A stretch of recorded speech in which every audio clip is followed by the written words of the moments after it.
Je m'appelle Mam Sengou Diop, dit Vieux. Je suis là en tant que résident du quartier 10e pour une journée pas de sensibilisation, mais pour une journée d'action dans le cadre de la préservation de notre environnement.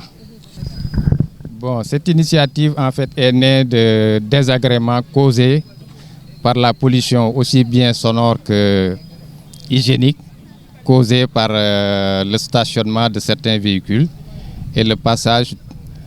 de taxis même clando qui ont commencé à polluer l'atmosphère du quartier surtout. Donc ça, ce qu'on fait, c'est une initiative citoyenne que la Constitution nous donne parce que nous avons le droit de préserver notre environnement direct. C'est ça l'objet de notre action d'aujourd'hui qui ne va pas s'arrêter là. On a un plan d'action bien défini qui sera déroulé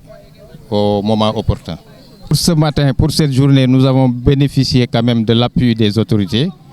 en matière du préfet qui a envoyé quand même les forces de l'ordre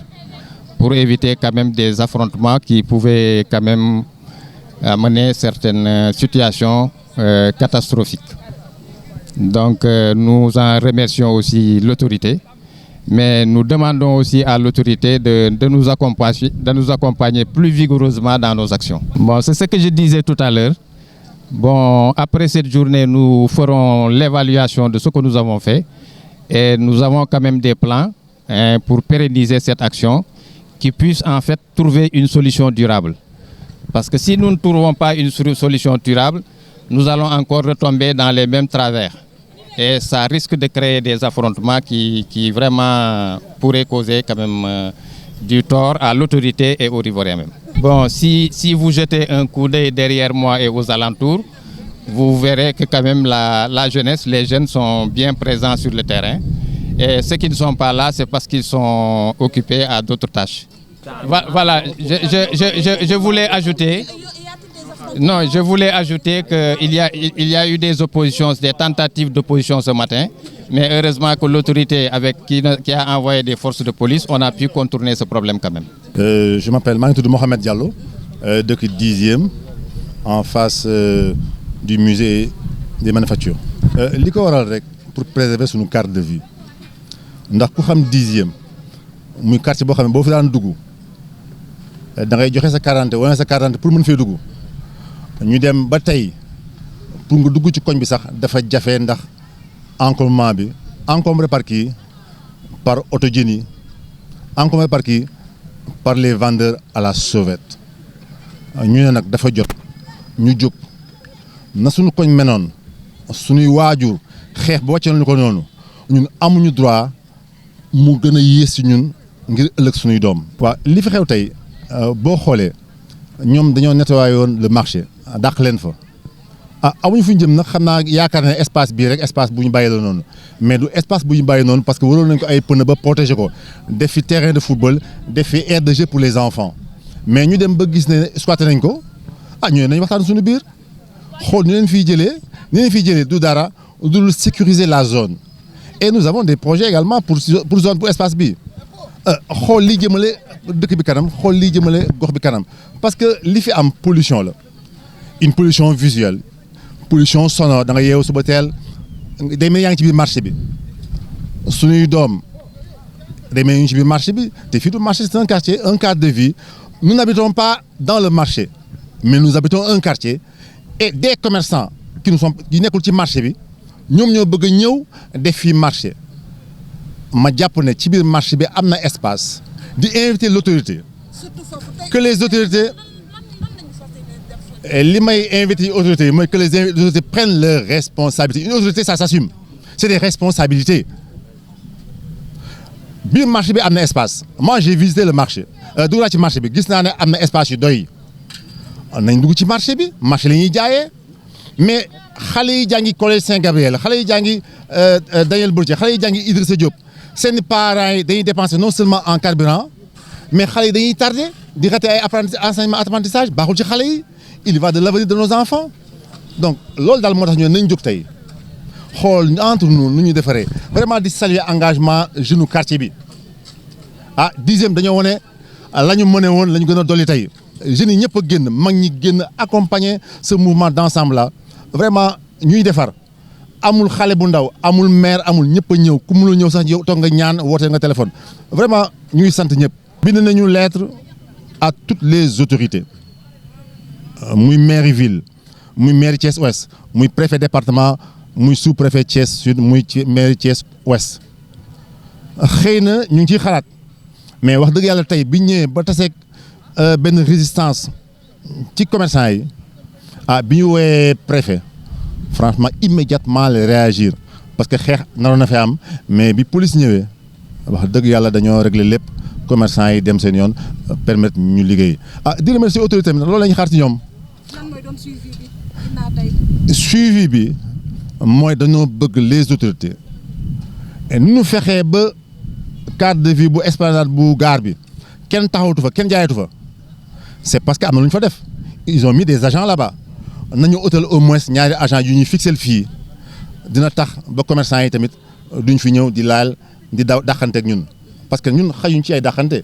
da ngay xër war a liggéeyi xale yi war a jàngi doo fi nekk di dàqante ak ñoom donc nañu autorité yi jàppale taxawuñu am nañ fi ay ambition xam nga baana bi xam nga baana bi jaay di la jox 100 francs par jour léeg-léeg sax moom la yor ma 100 francs ba ma yor te muy 20 commerçants yu fi lal oto jën bu fi taxaw fayul taxe fayul dara te waroon taxawi base parce que maire mënu ko contrôler mais buñ fi defee aire de stationnement boo xam ne ku fi taxaw am loo joxe la ngay joxe am ñaar ñu koy saytu di nga créer benn wala ñaari emploi déjà la ngay joxe maire bi mën na cee am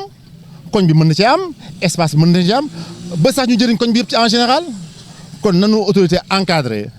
vers vraiment un montage vraiment de développement bu ñu mën def ci espace bi lu mën nekk la te gëm nañ ne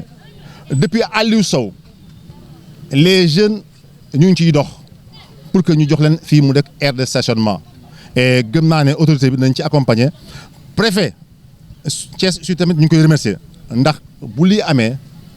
moom moo ñu teg ci yoon moo ñu indiqué ne commencé leen liggéey wàññi leen yoon bi def leen lii donc sant yàlla donc vraiment ñu ngi remercier sous-préfet ñu ngi remercier ñëpp vraiment di xaar nag monsieur le maire de Thiès Ouest di xaar monsieur le maire de Thiès Ville seen loxo ak seen taxawaay. asalaamaaleykum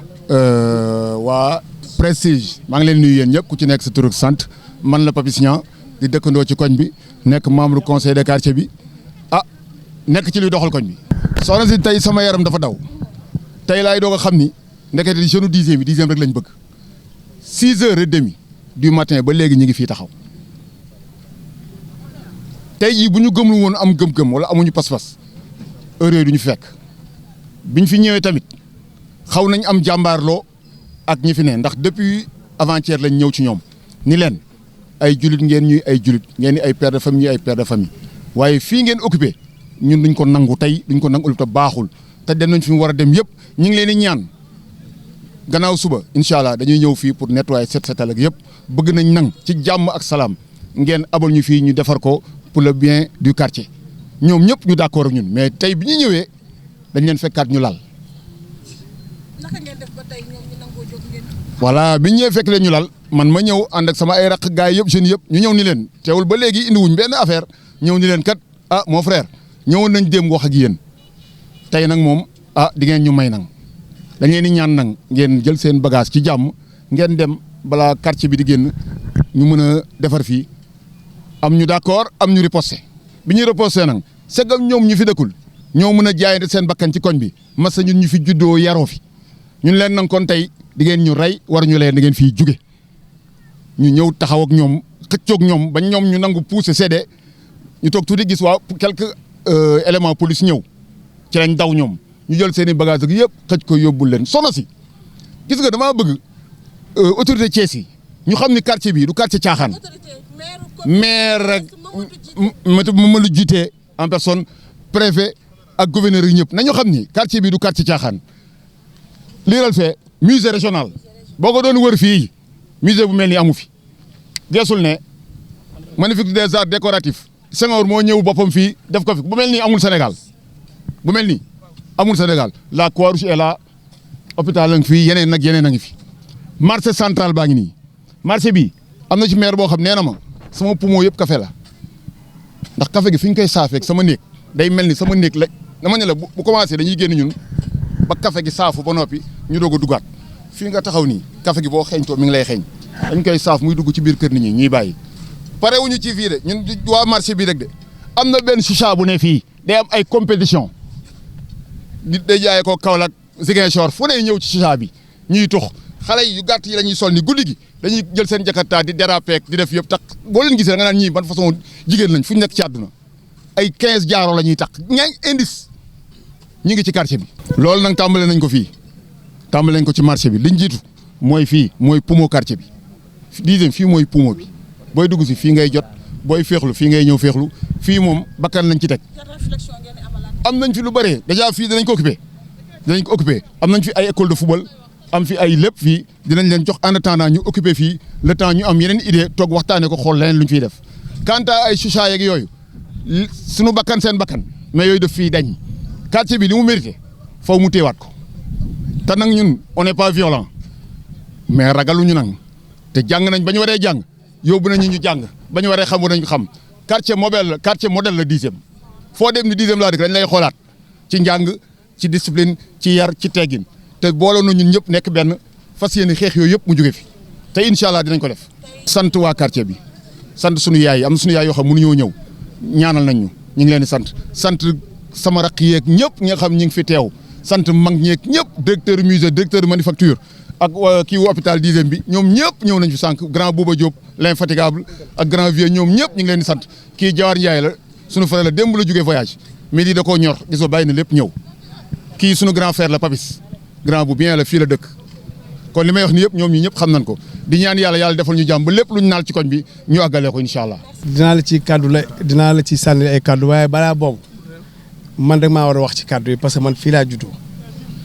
fii te bi ma fiy juddoo wax dëgg yàlla dama dégg léegi sama rakk ji Papis ñaan nii quartier modèle la fii man dama doon foo ci ay jardin public sunu papa yi nekk ay hauts fonctionnaires de l'État fii moo doon Almadies Dakar ci firnaat su ma la ko mënee wax su ma nekkee bitim réew gis suma rakk yi ñu jigéen ñi ak ñu góor ñi di toppatoo koñ bi dafay conseil de quartier di ciy def lu ne dañ leen di gërëm parce que lu ñu waroon def nekkuñu fi ñoom ñu koy defal sant yàlla kooku dafa amoon suivi boo xamante ni fii benn baay moo fi am ak benn ndey fii xamuñoon kan mooy kan ñëpp a bokk baay ñëpp a bokk ndey mais au fur et à mesure nit ñi di juddu xale yi di juddu jikko yi di soppeeku toujours dafa am lu bëri loo xamante soo leen ci téewul rek day yàq fii Papis mii dama koy gërëm et publiquement parce que li tax loolu dee dafa ànd ak ñun mais dee bu ne mu da cay nekk moom ak ñoom Mara xaw ma ane Mara ñoom waaw très bien gis nga voilà ñoom ak ñoom Lamine si lu groupe googu yëpp dañuy nekk ci dëj yi nekk ci ngénte yi nekk ci lu ne bokk ndey ak bàyyi loolu rek moom lañ leen di wax ñun parce que man ku ci nekk ñoom ñi dama leen di woo xëy na kii dama koy woo di wax moom loo xam ne defe na ni sama xarit la Papis ñaa ma woo ko wax moom mu def ne sama xarit ñoom ñëpp dañ leen di woo parce que loolu mooy li nga xamante moom moo ñaar léegi nag su ma jógee démb ci guddi 4 heures du matin laa yegsi fii nelawaguma su ma ñëwee dégg ñu ne waa koñ bi génn nañ muy sunu rakk yi pour aar koñ bi mais dañuy jóg ñëw taxaw ci wax ci sunu xalaat ne dafa am solo yéen dañ leen di gërëm télé bi mooy ban télé Prestige di sax ñu leen di gërëm gis nga soo leen amee benn levier boo xamante ni de communication pour jàllale ay mbir jàllale yu mel nii rek moo leen war soo leen ñëwee jàllale lu mel nii koñ wi nar a yàqu ngeen jàllale ko nit ñi gën di wax yéen loolu dañ leen di delloo njukkal yàlla defal leen jàmm la fa leen cet seen télé bi gën a màgg ñu delluwaat di gërëm kii nga xamante ni moom mooy directeur musée xam nga la moo tax bien que ni musée baa ngi nii ci wetam nit ñaa ngi koy defar mais mënoon na toog foofu wala mu dem dox soxla am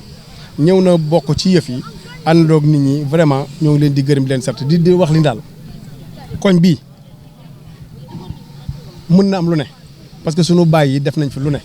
kon sunu rakk yi suñu góor def lii na leen autorités yi suivre autorité su ma nee autorité mooy maire bi maire bi nekk ci côté bii defe naa su fekkente ni gis na ñi nga xamante ne war na nekk si nekk fii rek dafay daal di yomb quoi yal na leen yàlla defal jàmm yokk sutura te ci jàmm ak suutal lépp xaj. heureusement ba wax dëgg yàlla ba bi ñu woowee préfet bi il paraît ñëw nañu policiers yi ñëw fexe ba nga xamante ni jàmm rek moom parce que jàmm moo fi xajam ne nit ñëpp nekk ci jàmm. di lancer nag suma xarit yi nga xamante ni suma mag yi ak suma rak yi nekk Europe dëkk ci koñ bi ñoom Moussa Fall ñoom Attila